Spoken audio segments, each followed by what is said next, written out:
All right, aloha, Tulsi Kratz and Indie Kratz, and those of you who just are really fed up with everything. My name is Dave, and this is The Radical Independent. Thanks for tuning in. Thanks for subscribing. For those of you who donated to the channel via PayPal yesterday, big thank you, because that means a lot. It means that you like the content here, and supporting the channel helps me, because no matter how well I do via YouTube, it is, you know, it's kind of like a minimum wage job, you know, at best. And we all know how the minimum wage needs to be raised up to $15 an hour. But in any event, I appreciate the support here, and I continue to talk about Tulsi Gabbard. The reason I'm talking Tulsi is because she put out this video yesterday. And for any of you wondering what the top reason is for the blackout, which has been ongoing, it's not just the fact that she's not getting onto the next debate. It's been an ongoing blackout, and let's just listen in to hear Tulsi talking about both political parties. If you look at previous administrations, Democrat and Republican, and how on many of these issues of foreign policy and regime change wars, there really isn't that much of a difference.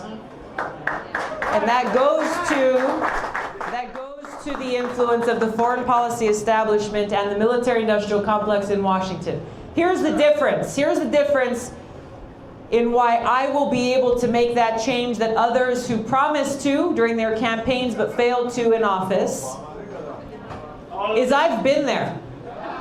I've been there. My boots have been on the ground. I know firsthand the cost of war. I know the consequences of these decisions that are made, and I know who pays the price. I also know the importance of our national security, and I know who I work for. I work for each and every one of you. I work for the American people.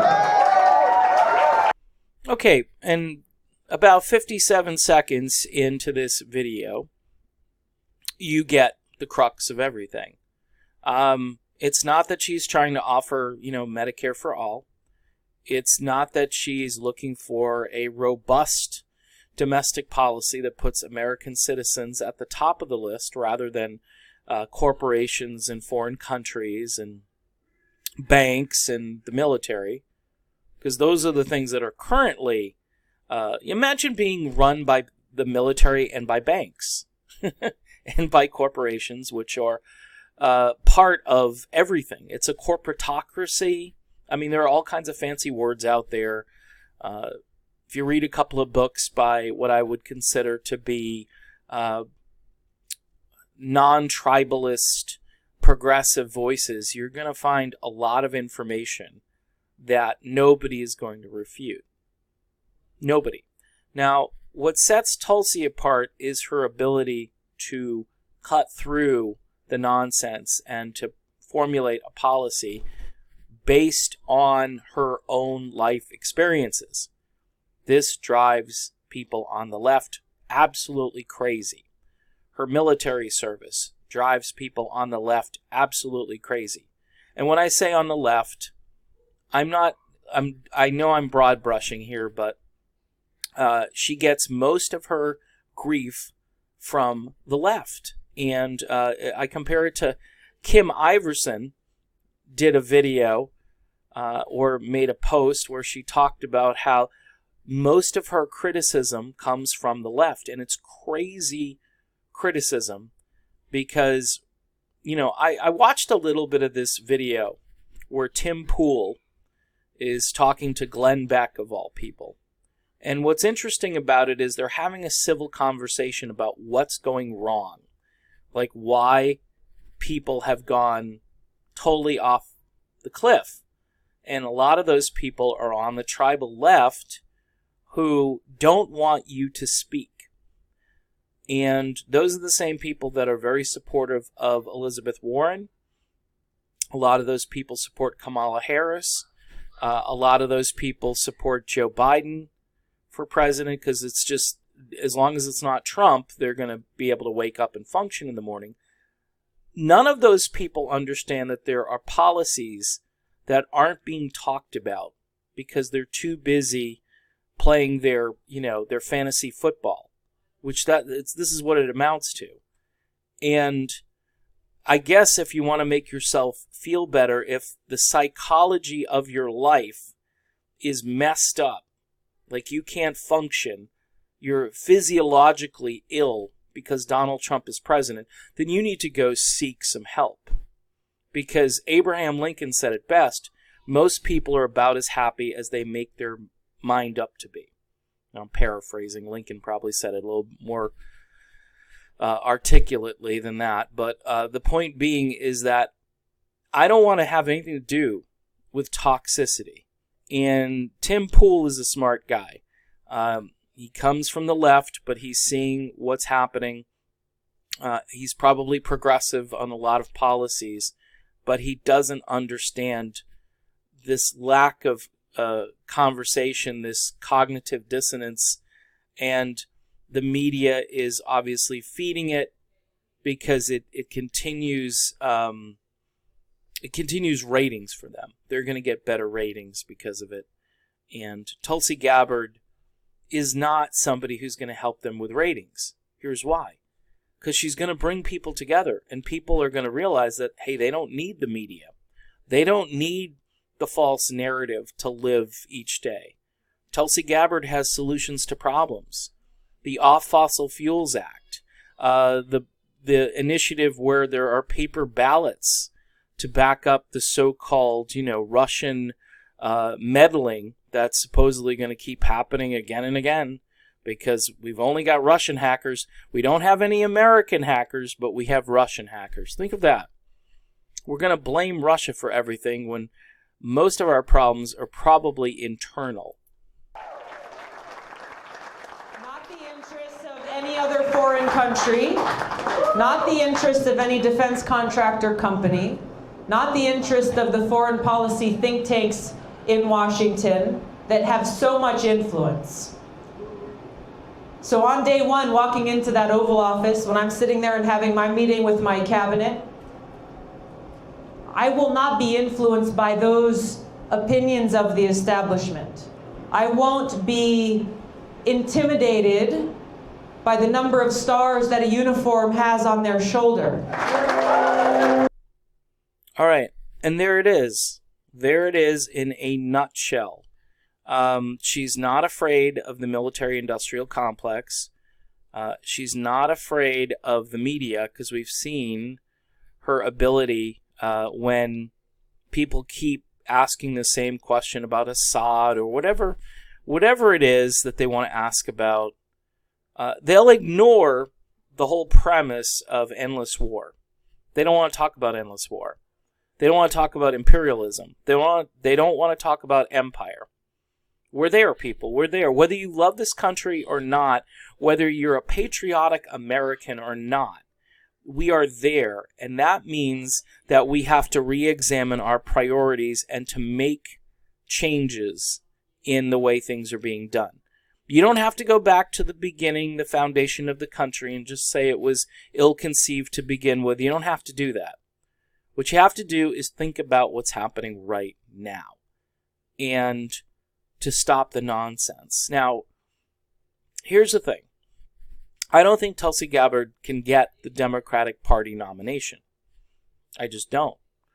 So I would urge Tulsi fans and Tulsi supporters to continue to support Tulsi and to hopefully get her in the following debate, not this one coming up because she's not going to be in there.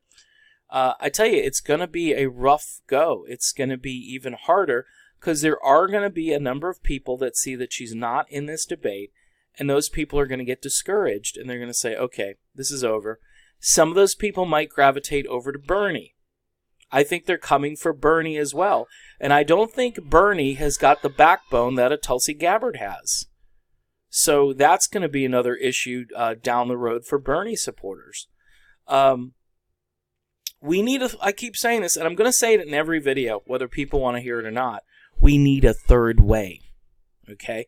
And I don't know what that entails. I've said maybe we invade the Green Party. And when I say invade, I say we bring working class ideas and values into that party. Because I would say 75% of what they talk about is good and makes sense.